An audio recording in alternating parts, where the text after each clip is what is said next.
नमस्कार शेतकरी मित्रांनो. तर शेतकरी मित्र हो, आपण थंबनेल बघितलेच असेल. थंबनेल म्हणजे बॅनरसुद्धा बघितलेला आहे. कर्जमाफी होणार. हो मित्रांनो, खरोखर तुम्ही बरोबर ऐकलं, बरोबर वाचलं सुद्धा. बऱ्याच दिवसापासून कर्जमाफीकरिता खूप मोठ्या जोरामध्ये आवाज उठवला जात आहे शेतकऱ्यांकडून, शेतकरी नेत्यांकडून. घोषणापत्रामध्ये राज्य शासना म्हणजे या मंडळींनी, या नेत्यांनी घोषणापत्रामध्ये सुद्धा या गोष्टीचा नमूदपणा होता. आपण हे वाचलेलं आहे, आपण हे ऐकलेलं आहे मित्रांनो. तर मित्रांनो, कर्जमाफी कधी होणार? कारण की आत्ताच काही दिवस बच्चू कडूंनी या संदर्भात उपोषणे केली, मोर्चे केले, त्यानंतर बैठका झाल्या. बैठकामध्ये सुद्धा मोठ्या प्रमाणामध्ये खडाजंगी झाली आणि कुठे ना कुठे बच्चू भाऊंनी सांगितल्याप्रमाणे खरी गोष्ट आहे. कारण की हे सरकार म्हणजे कसं आहे, आम्हा सर्वांना आता सांगायचं काम नाही, आपण खूप दिवसापासून पाहतच आहोत. ते सांगतच आलेले आहेत की आम्ही शब्द दिलेला आहे, आम्ही शब्द पाळू, पण कधी पाळू ते काही सांगत नव्हते. तर बच्चू भाऊंनी भलेही 30 जून काय होणं चला ठीक आहे, हरकत नाही, 7-8 महिन्याची वेळ आहे वगैरे वगैरे वगैरे, पण ते सुद्धा त्यांनी समजून सांगितलं 30 जून कशाकरिता. व जे राहिलेले शेतकरी आहेत, या वर्षीचे शेतकरी आहेत, ते त्यामध्ये बसावे याकरिता, किंवा सोबतच राज्य शासनाला पैसा उभा करण्याकरिता, निधी उभा करण्याकरिता वेळ मिळेल याकरिता सुद्धा. परंतु बच्चू भाऊ ज्याप्रमाणे बच्चू भाऊ या सर्व शेतकरी नेत्यांनी, दिव्यांग बांधवांनी, म्हणजे रोडवर बसलेल्या सर्व शेतकऱ्यांनी जो लढा दिला, जी झुंज दिली आणि त्यामधून तारीख जी खेचून आणली, हे सर्वात त्यांचं मोठं यश होतं. हे त्यांचं मोठं यश आहे, हे मान्य करावंच लागेल आपल्याला. हे काही सोपा विषय नव्हता. आपणा सर्वांना समजते आहे सरकार कसं वागत आहे, सरकार काय करत आहे. तरीसुद्धा हरकत नसावी, 30 जूनची तारीख ते घेऊन आलेले आहेत. आणि हा व्हिडिओ आणण्यामागचा हेतू म्हणजे महत्त्वाचा विषय असा आहे की आजच सातारा जिल्हा, सातारा जिल्ह्यात आपले जे उपमुख्यमंत्री, अर्थमंत्री जे आहेत अजितदादा पवार, हे बोलता बोलता त्या कार्यक्रमामध्ये बोलले.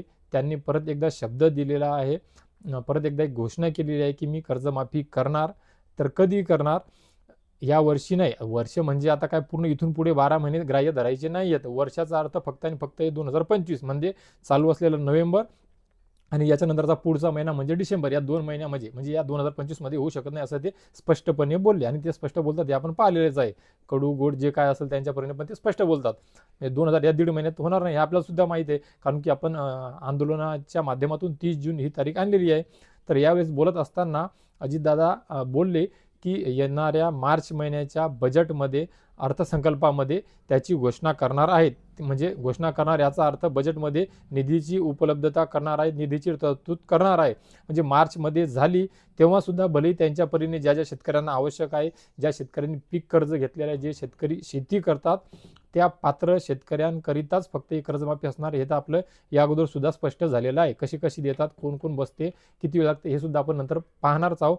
परंतु खरोखरच कुठे ना कुठे आता एक 30 जून ही तारीख बच्चू भाऊच्या, शेतकरी नेत्यांच्या, दिव्यांगांच्या, शेतकऱ्यांच्या आंदोलनाच्या माध्यमातून आपल्यासमोर आली होती, जी आपल्याला खूप दूर वाटत होती.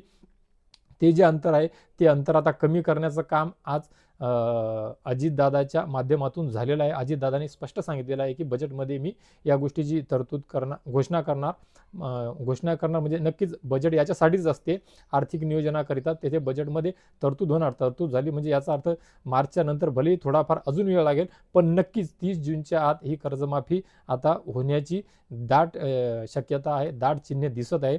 कारण की सरकारवर सुद्धा खूप मोठ्या प्रमाणामध्ये प्रेशर, खूप दडपण येत आहे. बच्चू भाऊ कडू यांची सुद्धा आणि इतर शेतकरी नेत्यांची सुद्धा जी आक्रमकता आहे, ती सुद्धा काही कमी झालेली नाही आहे. त्यांनी त्यांची हत्यार काही, तलवार काही मयान केलेली नाही आहे.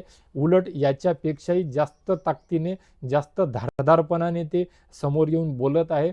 त्यांनी त्याची तशी स्ट्रॅटर्जी तयार केलेली सुद्धा आहे. त्यांनी बऱ्याच वेळा बोलून दाखवलेलं आहे. आणि नक्कीच जर यामध्ये जर कमी जास्त काही झालं, दगा फटका मिळाला, वेळ कधी लागला समजा याच्यापेक्षा जास्त, तर नक्कीच शेतकरी स्वतःसुद्धा आणि शेतकरी नेते आणि बच्चू भाऊ सुद्धा खूप आक्रमकपणे महाराष्ट्र राज्यामध्ये काहीतरी आगळेवेगळे शेतकऱ्यांकरिता करतील आणि कर्जमाफी शेतकऱ्यांच्या पदरामध्ये पाडून देतील. हे नक्की आणि हे स्पष्ट झालेलं आहे.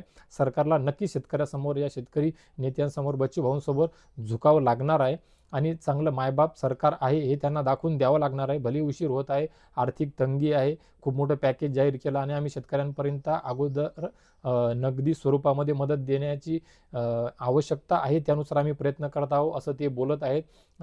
ज्याप्रमाणे सांगितलं त्याप्रमाणे काही मदत कोणत्या शेतकऱ्याला मिळत नाही, त्यामध्ये कमी जास्त प्रमाणामध्येच आहे, जे काही त्यांचे नियम अटी असतील नसतील जे असेल ते.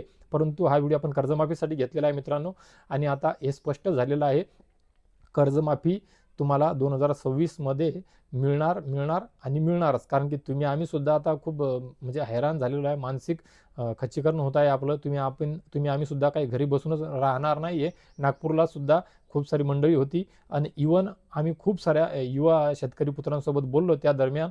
तर त्यावेळेस सुद्धा बघावयास मिळालं की कदाचित एक दिवस सुद्धा आणखी किंवा एखादा 2 दिवस जर आंदोलन वाढलं असतं किंवा चिघळलं असतं किंवा त्रास देण्यात आला असता, तर नक्कीच महाराष्ट्रातील प्रत्येक जिल्ह्यामध्ये प्रत्येक तालुक्या गावगाड्यातले शेतकरी त्यांच्या पातळीवर काय होणं समजा रोड अडवणूक करणे किंवा त्यांना जे योग्य वाटेल किंवा बच्चू भाऊच्या माध्यमातून जर काही समजा मार्गदर्शन घेऊन जो सल्ला त्यांनी जो आदेश दिला असता तो नक्कीच पाळला जाणार होता. हे अजून तरी मला तरी वाटते सर्वदूर कुणाला माहीत नसेल, परंतु शेतकरी पुत्र खूप साऱ्या ठिकाणी खूप मोठ्या तयारीमध्ये होते की बच्चू भाऊला आणि त्या आंदोलनाला आता माघार घेऊ द्यायची नाही आहे, ते फेल पडू द्यायचं नाही आहे आणि शेतकऱ्यांच्या पदरामध्ये कर्जमाफी पाडायची आहे. हे त्यावेळीसुद्धा झालं होतं आणि याचा अर्थ इथून पुढे जर असं काही झालं तर हे सर्व शेतकरी नेते एका ठिकाणी येऊन बच्चूभाऊ सोबत राहून सर्वांनी शेतकऱ्यांना सोबत घेऊन नक्कीच शेतकऱ्याच्या पदरामध्ये न्याय पाडून देणार म्हणजे देणारच आहे मित्रांनो.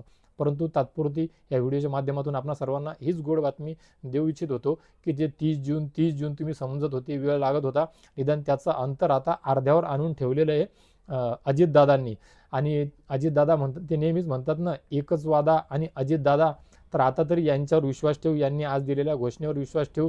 या अगोदर जी घोषणा दिली होती मॅनिफेस्टोमध्ये त्याचं जे काय झालं असेल किंवा जे काय होत असेल, परंतु आता या शेतकरी नेत्यांनी बच्चू भाऊंनी जे कष्ट केले त्याचं फळ लवकरच आम्हा सर्व शेतकऱ्यांना कर्जमाफीच्या स्वरूपामध्ये मिळेल अशी आशा बाळगूया शेतकरी मित्रांनो. तर शेतकरी मित्र, आपणा सर्वांना ही माहिती, ही अपडेट कशी वाटली नक्कीच कळवा मित्रांनो. आणि तुम्हाला वाटत असेल मी वेळोवेळी तुम्हाला शेतकरी बांधवांना महत्त्वाची आवश्यक ती विश्वासार्ह माहिती देतो आणि तुम्हाला ही माहिती हवी असल्यास, आवश्यक वाटत असल्यास नक्कीच माझ्या चॅनलला सबस्क्राईब करा, पेजला फॉलो करा, बेल आयकॉनचे बटन दाबून व्हिडिओला लाईक करा आणि हा व्हिडिओ सर्व शेतकरी बांधवांपर्यंत पोहोचवा, शेअर करा, जेणेकरून त्यांनासुद्धा दिलासा मिळेल, धीर मिळेल की नाही चला आता जे जून सांगत होते ते कुठे ना कुठे बजेटमध्ये होऊन जाईल आणि बजेटच्या नंतर 1-2 महिन्यामध्ये होऊन तुम्हाला वेळ प्रसंगी जूनपर्यंत आखाड तोंडपर्यंत पुढच्या येणाऱ्या हे जे जुनं कर्ज आहे हे कर्ज माफ होऊन कदाचित वेळप्रसंगी नवं कर्ज मिळण्याकरिता सुद्धा सुरुवात होऊ शकते मित्रांनो.